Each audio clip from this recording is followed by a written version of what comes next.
ভারত যদি পাকিস্তানের পানি প্রবাহ বন্ধ করে দেয় তাহলে যুদ্ধ ছাড়া আর কোনো বিকল্প উপায় থাকবে না বলে হুঁশিয়ারি দিয়েছেন পাকিস্তানের সাবেক পররাষ্ট্রমন্ত্রী ও পাকিস্তান পিপলস পার্টি বা পিপি এর চেয়ারম্যান বিলাওয়াল ভুট্টো জারদারি।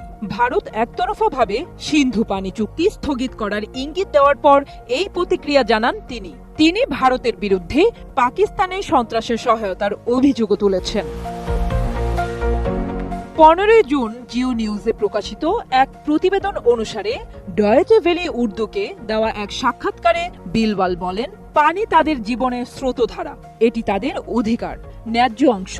ভারত যদি একতরফাভাবে পানি বন্ধ করে দেয় তাহলে সেটা তাদের অস্তিত্বের উপর সরাসরি আঘাত। পাকিস্তানিরা অধিকার ছেড়ে দেবে না। তিনি সতর্ক করে আরো বলেন, যদি ভারত পানি নিয়ে যুদ্ধে নামে তাহলে পাকিস্তানের সামনে যুদ্ধ ছাড়া আর কোনো বিকল্প থাকবে না। বিলওয়াল এই সাক্ষাৎকারে আরো বলেন, ভারতের পানি বন্ধের হুমকি জাতিসংঘ সনদের সরাসরি লঙ্ঘন। এ বিষয়ে তিনি সম্প্রতি একটি সংসদীয় প্রতিনিধি দলের নেতৃত্ব দিয়ে যুক্তরাষ্ট্র, যুক্তরাজ্য এবং ইউরোপীয় ইউনিয়নের রাজধানী ব্রাসেলসে কূটনৈতিক সফর করেন। সফরের মূল উদ্দেশ্য ছিল ভারতের প্রোপাগান্ডার জবাব দেওয়া এবং আন্তর্জাতিক পরিসরে পাকিস্তানের শান্তিপূর্ণ অবস্থান তুলে ধরা।